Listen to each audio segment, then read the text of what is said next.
my name is Titania Monique Dahlin, and this is Life Color Moments.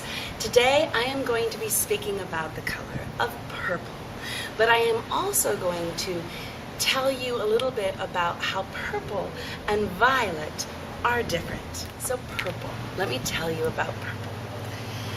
So purples are grounding energies. I often say in my Inner Source family that we should have more purples on our faculty because they hold the space for change and transition to happen. They are really good healers in their own rights. They have amazing hands. So if you ever get a massage therapist or a healer who has purple, oh my goodness, you're in for a real treat, because what they also do is they kind of stand in between the two worlds of this one and the other one. And they're very spiritual, very intuitive, because they move in between the worlds when they connect. And so they are incredible, wise beings here on this planet. Our purples, they're almost right underneath indigo. It's like possibly in the next life they might go to indigo, but sometimes it works that way with life colors, sometimes it doesn't. It all depends. So purples are really good with young people, especially people who are connected to addictions of any kind and struggling in their world in order to come to the next stage in their life where things are a little bit easier.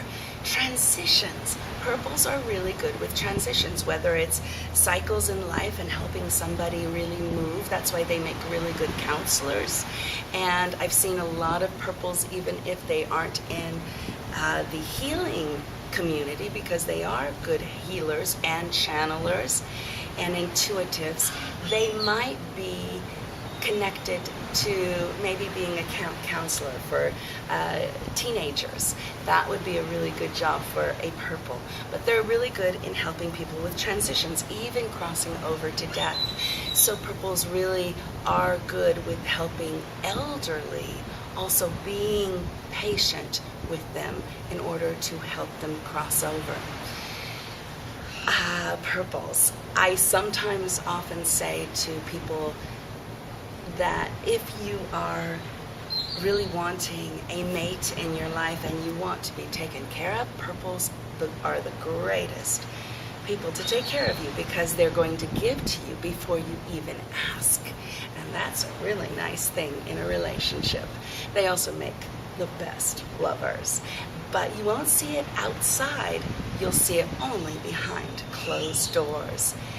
Now, researching some of these colors and when they are on the planet, I began about 11 years ago kind of connecting to the life colors, and I found out where the purple was residing, and this was in the place of Old England. This was the place in history where King Arthur reigned. King Arthur is the archetype for purples. He is very humble. He has all of his knights in a circle in the same level as him. Nobody's has a hierarchy, nobody's below anybody. That's what purples bring harmony to a situation as well.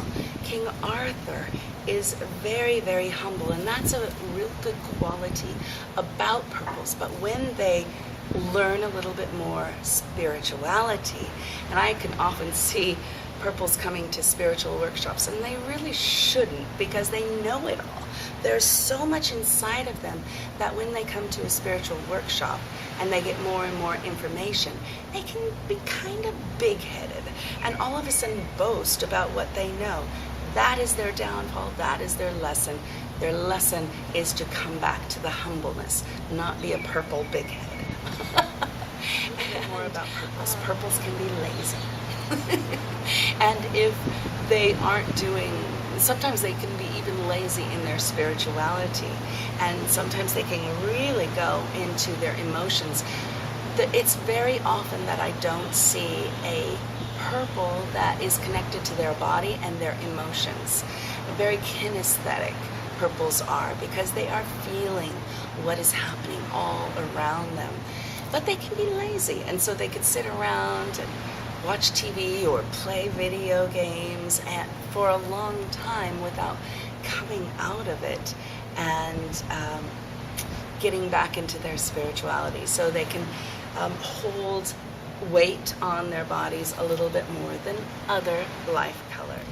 So the connection with violet, so violet's a lighter shade. It brings in a little bit of some red, but not so much, more the pink. So violet. Now the difference between purple and violet, violets, their vibration goes up. They're very much in their head, and they are also on a spiritual journey, like we all are, but violets are so much on a spiritual journey that sometimes relationships don't work out so well, because if that person is not on a spiritual journey with them or doing their own spiritual journey, they can cut them out. Violets are so much in their head, very different than purples, who are very much in their body. Purples are usually curvy or have a lot of weight on them.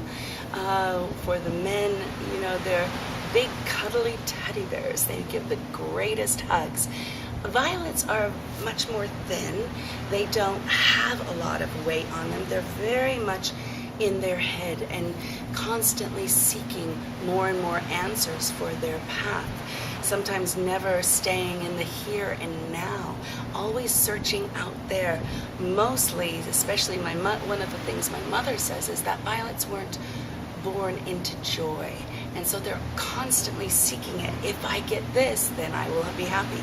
And so they're not ever in that place of being in the here and now, unless they are doing something like meditation or yoga. You see a lot of violets doing meditation and yoga and loving it, because it's the only place where they can bring themselves in the here and now. So violets are perfectionists. They are always perfecting whatever they're doing, if it's their spiritual path, if it's their business. They're really good in business, and you should have a violet on your team because they have the best ideas. They put their ideas in form and they perfect their projects until it is perfect. They sometimes see things that other people aren't seeing. They are visionaries, and they see a better world and how that world can be put into place.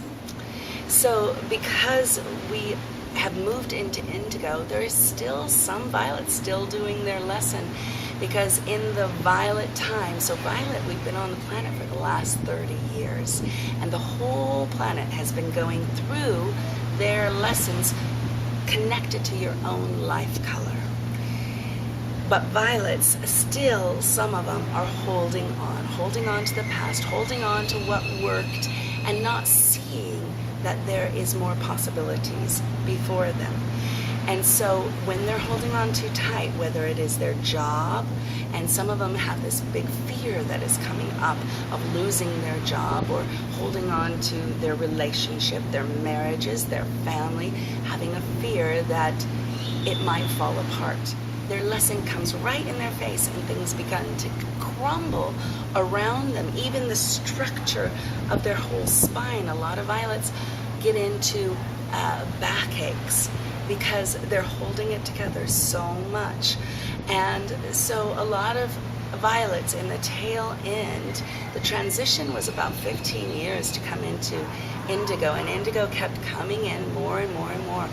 But the transitions were long, so a lot of violets were going through a lot of chaos, things crumbling, things falling apart in the violet age, because that was their lesson, that was their age, that they made it to the top, possibly of their business, and then all of a sudden they began to crumble down.